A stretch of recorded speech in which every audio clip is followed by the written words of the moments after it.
Estamos com a doutora Susana Falardo, especialista em medicina dentária do sono, que exerce atualmente destacados cargos internacionais, nomeadamente o de presidente da European Academy of Dental Sleep Medicine, vice-presidente do Comitê Científico da American Academy of Dental Sleep Medicine e, mais recentemente, foi eleita para o Board of Directors da International Pediatric Sleep Association. Bem-vinda, doutora Susana. Obrigada. Tendo em vista que em março se assinala o Dia Mundial do Sono, mais concretamente no dia 15 de março, como comenta a atual conjuntura da medicina dentária do sono? Olha, a medicina dentária do sono ocupa um particular lugar naquilo que é o cúmulo geral da medicina do sono. É uma área que está muito vocacionada para o rastreio dos distúrbios respiratórios obstrutivos do sono, como é a apneia, como é o ronco, e também para os distúrbios de movimento do sono, como é o caso do bruxismo do sono. E não se pode pensar ou separar estas duas áreas que, no fundo, é uma só. Não se pode separar o que é a medicina dentária no sono, ou do sono, naquilo que é a medicina no cúmulo geral do sono. Portanto, a saúde é geral e a saúde, como é geral, a área da medicina dentária, de facto, tem ocupado e tem vindo a ocupar um grande destaque nesta particular situação que são os distúrbios respiratórios obstrutivos do sono. Em que medida as novas tecnologias têm sido determinantes para permitir melhores diagnósticos ou abordagens terapêuticas, no caso também na medicina dentária do sono? O diagnóstico das patologias do sono é um diagnóstico médico. O rastreio das patologias do sono é acessível e deverá ser acessível a qualquer área médica ou médica dentária. Não vou fazer exclusão. E assim também será o diagnóstico das patologias. Portanto, no fundo, uma abordagem multidisciplinar. E é esta sempre a ideia que eu passo e que passo sempre em informações que dou ou em entrevistas que dou, que o rastreio é multidisciplinar, o diagnóstico é médico multidisciplinar, a abordagem terapêutica é médica multidisciplinar. As novas tecnologias o que nos trouxeram foi a capacidade de simplificar o rastreio. Alguma simplicidade também em diagnosticar e até aplicar terapêuticas mais individualizadas e personalizadas ao utente. Mas ainda há um longo caminho a percorrer. À margem do fator tecnológico, que tipo de abordagem considera essencial na relação entre médico-dentista e paciente, de forma a conseguir melhores resultados? Nesta área do sono, claro. Na área do sono também. É complexo, porque a relação médico-dentista-paciente de sono, da patologia do sono, mais uma vez, deve ser feita num cúmulo de equipa multidisciplinar. Nós, como médicos dentistas, não deveremos, por nós próprios, tratar única e exclusivamente um paciente de patologia do sono, que sofra de patologia do sono. Portanto, esta tecnologia o que nos vai trazer é, de facto, a capacidade de podermos rastrear com mais facilidade os pacientes que vêm às nossas consultas, com mais facilidade identificar a população de risco da patologia do sono e, neste caso específico, dos distúrbios respiratórios do sono, e fala-se muito hoje da apneia e do ronco, até parece que está na moda, mas na realidade não está. E fala-se muito porquê? Fala-se muito porque estas patologias não tratadas acarretam comorbilidades ao paciente e acarretam elevados custos de saúde ao paciente e à comunidade. Por isso se fala tanto desta situação. Mas as novas tecnologias vêm-nos permitir isso, vêm-nos permitir uma abordagem mais fácil, uma identificação mais fácil da população de risco dentro do que é a patologia do sono, identificar para poder diagnosticar corretamente e aplicar a terapia direcionada. Já vi que é bastante adepta da abordagem clínico-interdisciplinar e sei que tem no seu currículo, que é bastante abrangente, disciplinas como a odontopediatria, Sim. ortodontia, oclusão, Sim. disfunção temporomandibular. Sim. Neste contexto, como é que tudo isto se conjuga? Que importância tem, de facto, este tipo de abordagem mais interdisciplinar? Eu gosto de fazer aqui uma diferenciação, que é a abordagem multidisciplinar, em que eu olho para a medicina dentária do sono, digamos que numa umbrella daquilo que é a medicina do sono. Interdisciplinar, naquilo que é a necessidade de colaborar com as diferentes áreas de especialização e diferenciação da medicina dentária para conseguirmos dar a tal resposta individualizada e personalizada ao utente. As áreas que mencionou são todas de extrema importância na área da medicina dentária do sono, embora eu prefira mencionar, ou desejaria que fosse mencionada como medicina dentária no sono, porque a medicina dentária não é do sono. Está no sono, como estão outras especialidades.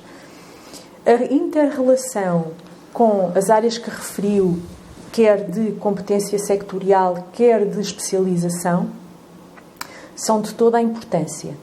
Repare, começando pela odontopediatria e ortodontia, o rastreio atempado em idade pediátrica de uma patologia respiratória que possa estar relacionada com um desenvolvimento inadequado do crescimento craniofacial poderá ser uma das causas de uma má respiração, de um ronco.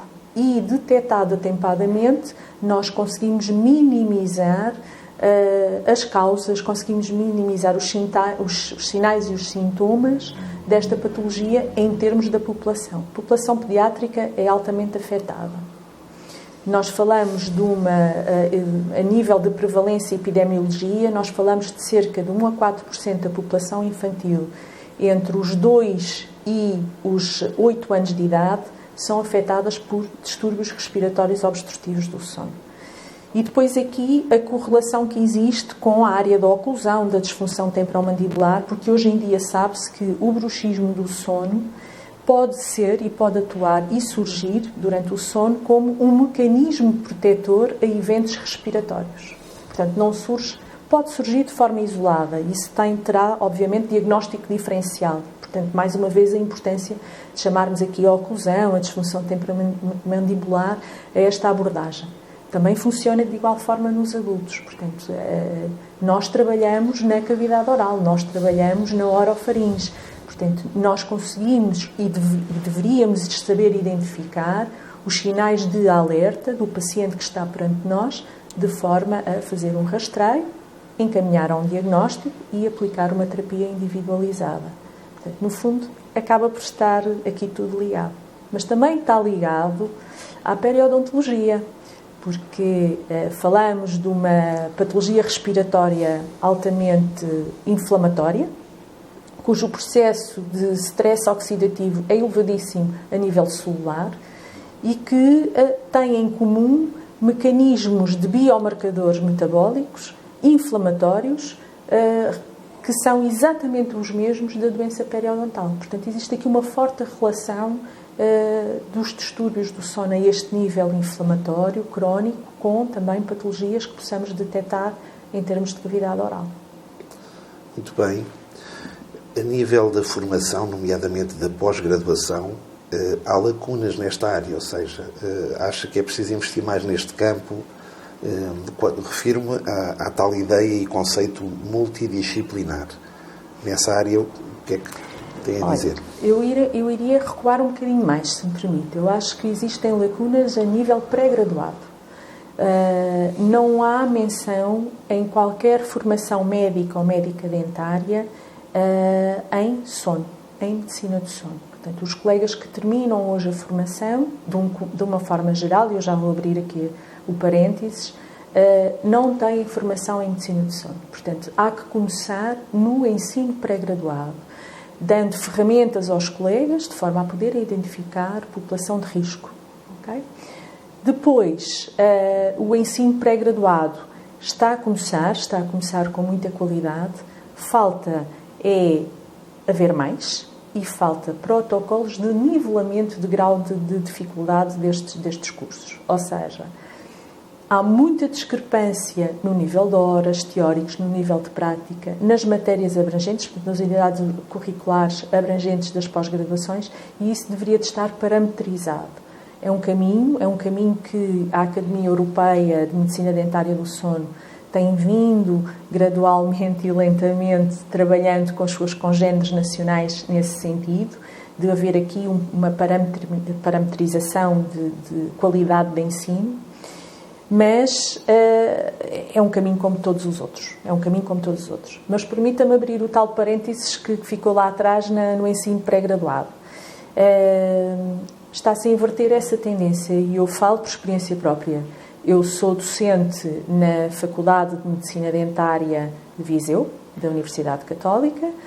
Tenho um doutoramento, portanto sou professora assistente convidada.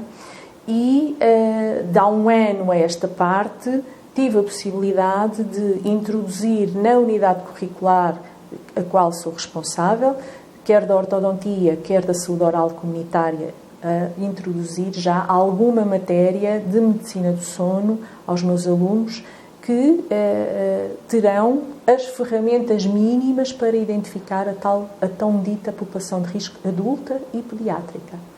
Muito bem. Finalmente, gostaria de ouvir a sua opinião sobre a relação entre saúde oral e saúde sistémica, no sentido em que há algumas patologias que são influenciadas por ambos, ou seja, estou-me a referir, por exemplo, à diabetes, à demência, doenças cardiovasculares. A verdade é que a saúde oral, neste contexto, continua a ser um pouco relegada para segundo plano. Como é que se pode inverter esta tendência?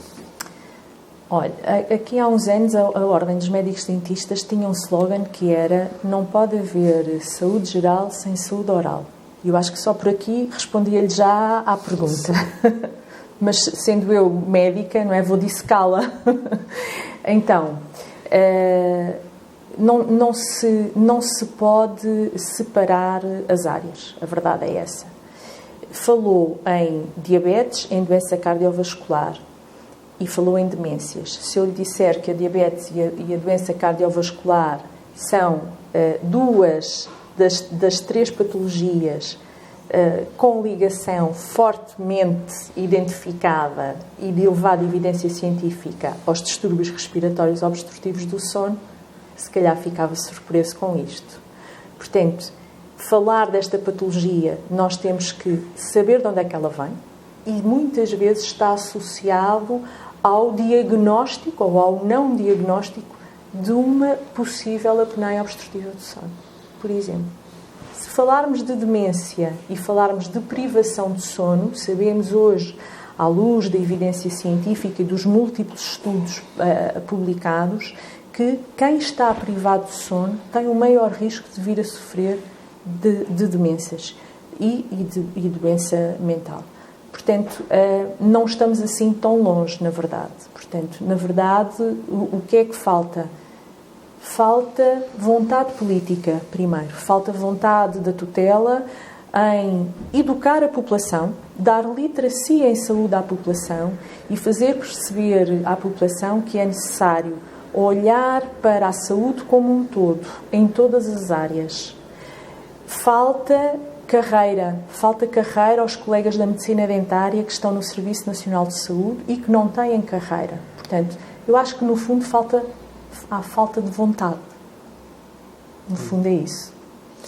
Bom, e assim terminamos mais uma entrevista ao portal Dentistas 33 by Maxilares. Resta-nos agradecer à doutora Susana Falardo e até uma próxima oportunidade.